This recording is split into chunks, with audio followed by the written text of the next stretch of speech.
this is Roger Green, host of the Surfing the NASH Tsunami podcast. This weekend we are offering 5 conversations from episode 55, our wrap-up of the Liver Meeting 22, plus, from the vault, a segment from our wrap-up panel at International NASH Day 2022 earlier this year. Before I start, I want to note how information-rich this episode was. As a result, my conversation comments will sometimes be more about identifying the topics we've discussed and a couple of key points about each than it is about providing the kind of detailed narrative I usually attempt. This conversation comes to life with Ken Cusi discussing the impact of albumin screening in urine on helping primary care treaters focus on diabetes and ultimately providing better information to patients. He asks Will Alazawi to comment on parallels in fatty liver disease. Will suggests that in fatty liver disease, treaters have one hand tied behind their backs, as he puts it, because basic blood panels and screens do not provide the information necessary for algorithms to assess liver health seamlessly. While suggesting how challenging it is to get primary care to add new tests to a core regimen, he suggests that providing a better answer to the question, so what and why do I do this, will be necessary to get those tests done more often and in the standard way. From here, Ken and I discuss how different the U.S. is in terms of mandating AST and CBC panels as part of the annual physical. I mentioned how frequently we, on this podcast, implore patient advocates outside the U.S. to make standardized testing for AST and ALT a priority. Laurent Castera discusses the French system of government-paid annual physicals and notes that AST is not measured there either. He suggests that a problem in France is that doctors still link cirrhosis closer to alcohol, not NASH, and as a result may not see the value in screening patients who do not consume alcohol. Ken points out that there are drugs for obesity and diabetes that also help in NASH, like pioglitazone and the GLP-1 agonists. As a result, he suggests, we should educate primary care to test for NASH today, because even today, there are steps they can take to help patients beyond diet and exercise. As this conversation winds down, Naim Alkhouri provides 2 pieces of encouragement. The first, from a resmetirom open-label cirrhosis study, suggests that the drugs in development and close to market today may provide benefit even for cirrhosis patients. The second, more encouraging to payers, came from a study he conducted with colleagues to assess how much burden the AGA pathway would place on the U.S. system. The result? Only 8% of patients would even need to be treated by hepatologists, and with 100 million people with NAFLD in the U.S., only 4 to 5 million might require expensive NASH drugs. With over 7,000 on-site attendees and tremendous amounts of positive energy, the Liver Meeting 22 produced exciting presentations, debates, and insights on a wide range of topics. As we wrap up our 5th and final episode covering this event, you can hear us exploring some issues we covered earlier from a different perspective, and others we had never covered about this conference before this episode. So sit back, listen, enjoy, learn, and when you're done, join the discussion on our LinkedIn discussion groups. Ken Cusi. To take an analogy from the diabetes field as an endocrinologist is that we were able to reduce the chronic kidney disease and dialysis in people with diabetes by having very clear guidance for primary care and endocrinologists on screening early with a urine test for albumin. So I think it took time, but now it's working. And I think that analogy of a simple test is where we are trying to head in the recent guidelines. Well, you did a lot of that with FIB4. I mean, why didn't you share what you learned? William Alazawi. The urine, I think, is very apposite here, because actually, if you have a test that is indicative of disease and that can be tracked and reflects real-time pathology, then I think although it's still a lot of work for the endocrine and diabetes community to have got everybody on board, it is a slightly easier task. Now, one of the things that we know is that in primary care, the drive, understandably, is not to overdiagnose, and therefore to only request the tests that are absolutely necessary. And therefore, the composition of liver enzymes and tests that are needed in order to calculate the scores that we currently have aren't things that you would do unless you are hunting for those specific scores. So you can't go back and retro-calculate the scores that you need. And what that means is that GPs already go into this with one hand tied behind their back, because actually, and Wayne, you'll know this better than me, that patients don't want to keep going back to the office for repeat sets of bloods. They want it once and done. And so I think we are in a position where in primary care and in other specialties, even in luminal gastroenterology, the idea of a panel that comprises both ALT and AST at the moment is only available when you're thinking liver fibrosis. Now, the other element of all of this, of course, is that when you have got a positive result, so even in that small proportion of individuals, Ken was talking about our primary care study, fewer than half the patients, less than half the patients, had even the data available in their electronic records, something like 12% in the UK, in order to calculate these scores. So not having that information at your fingertips is one thing, but then not knowing what to do with it afterwards is something else. Now, I know that if every single one of the specialties in medicine ask our GP colleagues, our PCP colleagues to do just one more test, why don't you just do my one test? They'd have 50 more tests and every consult would last an extra 45 minutes or so. So I think we need to be careful about the impact. So our job here, why we're doing this thing, talking to friends and colleagues from around the world, is to make that so what clearer and to make that messaging consistent about how easy it is to find out what's going on with your liver, and of course empower patients to ask the question. Again, let's copy Ken. Just as we empowered patients living with diabetes to say, what's my HbA1c? Yeah, my last small comment is that this also explains how practices are a little bit different. In the United States, most people who are in a healthcare system would get once a year a comprehensive metabolic profile that has different things and usually would include the liver enzymes and a CBC. But it's most likely that in the majority of the world that is not the case. So for us, it's a bit easier in the sense that we have to simply educate the people to build these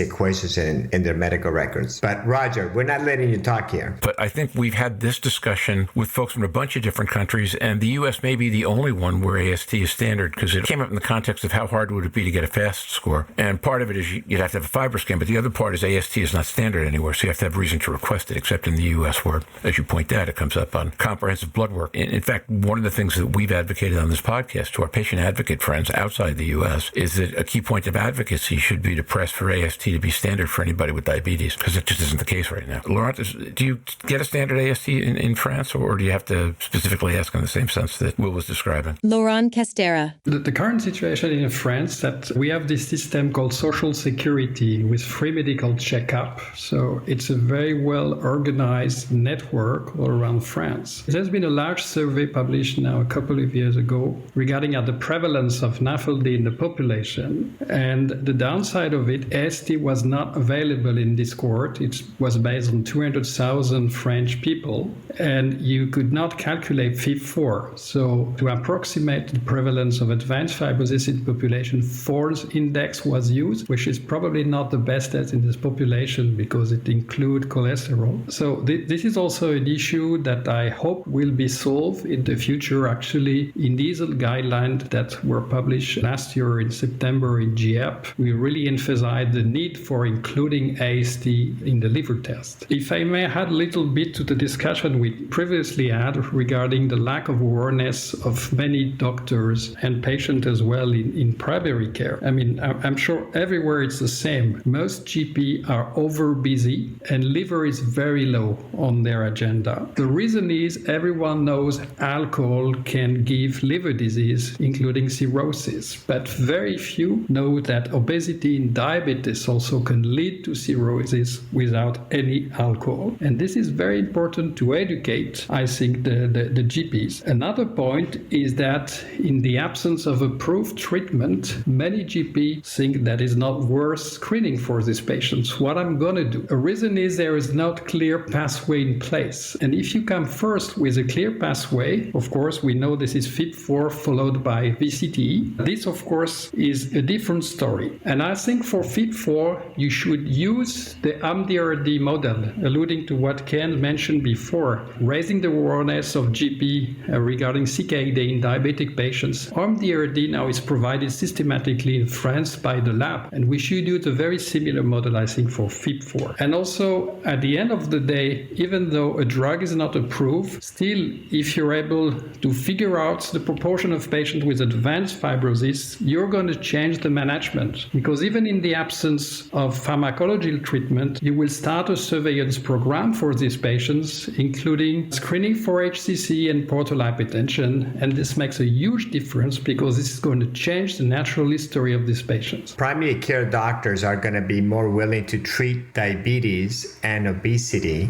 knowing that they have NASH with drugs that work in NASH like pioglitazone or GLP-1, if they realize that they are at higher risk of cirrhosis. So I think that for primary care doctors and endocrinologists, it does make sense to find if they have NASH, because the message should be that they can do something about it now. That sounds reasonable. So with that, who would like to jump to a paper that promises a better future in terms of what people can do about it? Naim Alkhouri. I'm happy to do that. Well, first of all, I want to welcome Laurent. He's been really someone that I've been watching throughout my career. He's a great teacher. I always learn every time I hear him do a lecture. And then my good friend Will as well. He's done so much work, as you said, in the primary care setting and validating the pathways that we are trying to implement now. I would say it was a great meeting. I feel like good times are coming to NASH. We have positive energy on all the societies aligning on screening guidelines. We have new developments in non-invasive tests to not only identify high-risk patients in primary care, but also to identify patients with at-risk NASH that need pharmacologic treatment and then monitor them on treatment. Tests like the MIFIB and MAS that are making really an impact already in the context of clinical trials. And then, of course, therapeutics. I think this was a good meeting in NASH drug development. The one study I wanted to highlight is the resmetirom open-label cirrhosis cohort with Madrigal. This was a study that included 105 patients with NASH cirrhosis, and they were treated with resmetirom for 52 weeks. There was no histologic endpoint or outcome endpoint. It was mainly looking at the impact on non-invasive tests, but we saw really very promising results in terms of reduction on liver stiffness by FibroScan, VCTE. We also saw a reduction on MR elastography. We also saw, of course, improvement in MRI-PDFF and the CAP score. So I would say all the NITs are heading the right direction in a cirrhotic cohort, which is really the highest unmet need we have in the field. When you look at the percentage of patients that achieved meaningful reduction in VCTE by 25% or more, there was a good percentage in the 45 to 55% range. We also achieved that 19% reduction from baseline MRE values. So I'm encouraged. I think this is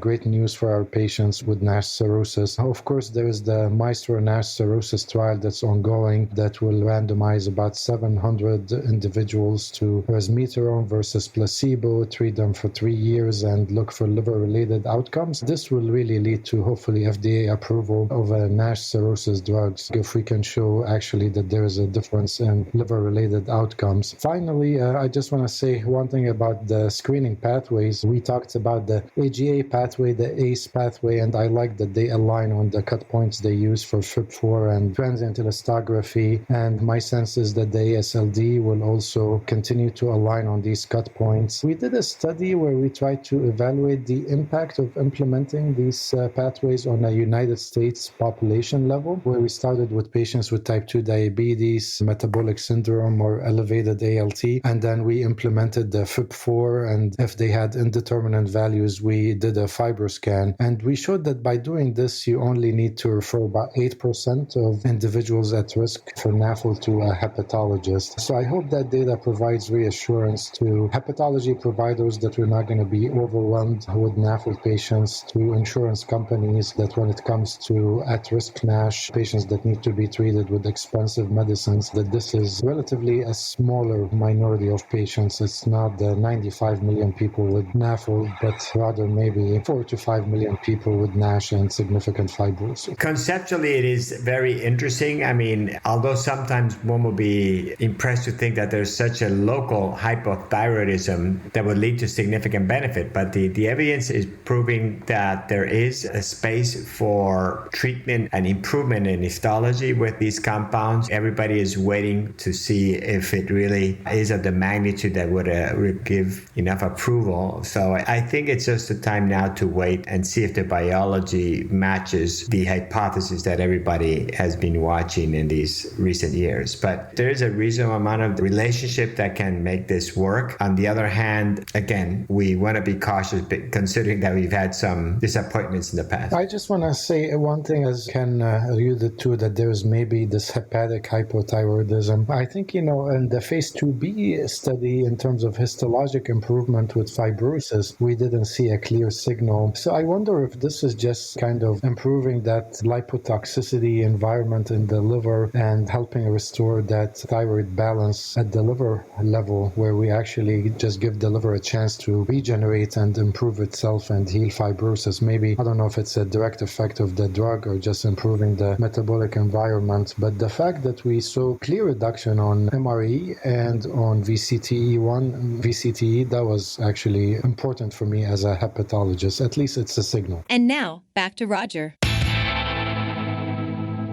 We hope you've enjoyed this recording. If you have any questions or comments about the content of this conversation or the entire episode, please send an email to questions@surfingnash.com. We'll be back next week with Shira Zelbersagi, probably the world's leading researcher on nutrition and NASH, along with Ken Cusi, probably the world's leading endocrinologist on NASH. Shira will be giving us tips about diet and self-management that will behoove all of us to keep in mind, particularly the Americans heading into our annual Thanksgiving food orgy. It's a great episode. You won't want to miss it. Until then, stay safe, surf on, and we'll see you on the podcast. Bye-bye now.